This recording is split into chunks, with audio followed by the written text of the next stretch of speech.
Assalamualaikum warahmatullahi wabarakatuh. Halo semuanya, salam sejahtera untuk kita semua. Di sini saya Neng Norma Anurita ditemani oleh dua rekan saya yaitu Teh Yasi Wahyuningsi dan juga Teh Dila Asmia, yang mana pada kesempatan kali ini kami akan membahas materi mengenai perkembangan peserta didik. Nah, yang pertama ada hakikat perkembangan peserta didik. Hakikat perkembangan peserta didik merupakan sebuah proses perubahan yang progresif dan juga berkelanjutan untuk merujuk kepada arah yang lebih sempurna. Adapun beberapa pendapat ahli mengemukakan bahwasannya pertumbuhan dan juga perkembangan itu merupakan salah satu hal yang tidak dapat dipisahkan gitu ya. Perubahan itu merujuk kepada aspek fisik dan juga perkembangan itu merujuk pada aspek psikis, dan keduanya itu didorong oleh kekuatan internal dan juga eksternal.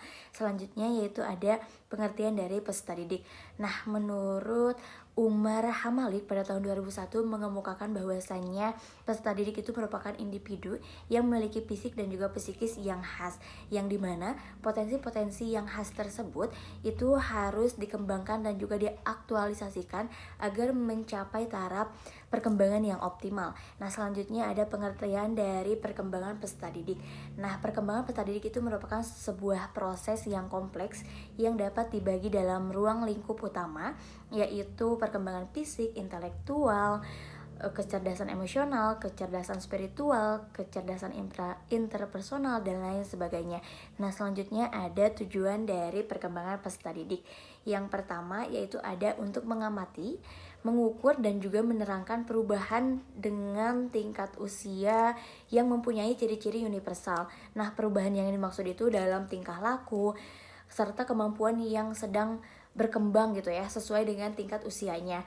Nah, yang kedua ada mempelajari karakteristik umum perkembangan peserta didik secara fisik ataupun kognitif maupun psikososialnya. Yang ketiga yaitu ada mempelajari perbedaan-perbedaan yang bersifat pribadi pada tahapan ataupun masa perkembangan tertentu. Yang terakhir yaitu untuk mempelajari tingkah laku anak pada lingkungan tertentu yang menimbulkan reaksi yang berbeda. Sekian, selanjutnya akan disampaikan oleh teman saya yaitu Teh Yesi dan juga Teh Dila. Kepadanya Assalamualaikum warahmatullahi wabarakatuh. Perkenalkan, saya Dila Asmia dengan NIM 220100091. Di sini saya akan mempresentasikan tentang aspek perkembangan peserta didik. Yang pertama ada aspek kognitif, yang kedua ada aspek psikomotorik, yang ketiga ada aspek fisik, yang keempat ada aspek moral, yang kelima ada aspek bahasa, yang keenam ada aspek emosional, dan yang terakhir ada aspek sosial. Selanjutnya, saya akan mempresentasikan tentang prinsip perkembangan peserta didik. Yang pertama ada dasar-dasar permulaan adalah sikap kritis. Yang kedua ada peran kematangan dalam belajar. Yang ketiga ada mengikuti pola tertentu. Yang keempat ada semua individu berbeda. Yang kelima ada setiap perkembangan mempunyai perilaku karakteristik. Yang keenam ada setiap tahap perkembangan mempunyai resiko.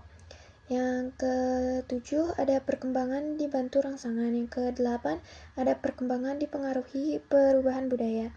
Dan yang terakhir ada harapan sosial pada setiap tahap perkembangan. Yang selanjutnya saya akan mempresentasikan tentang faktor perkembangan peserta didik.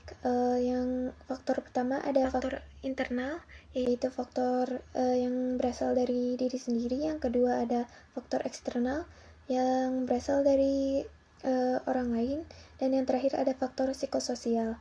Assalamualaikum warahmatullahi wabarakatuh.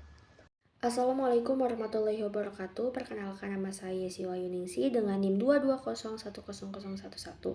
Di sini saya akan menjelaskan terkait perkembangan masa remaja, yang mana perkembangan pada masa remaja ini mereka membutuhkan yang namanya sosialisasi antar teman sebaya dan juga belajar, karirnya, mengetahui cita-cita dan lain sebagainya. Lalu untuk dewasa itu mempersiapkan terkait pernikahannya, lalu tanggung jawab terkait untuk kedepannya dalam membina rumah tangga, lalu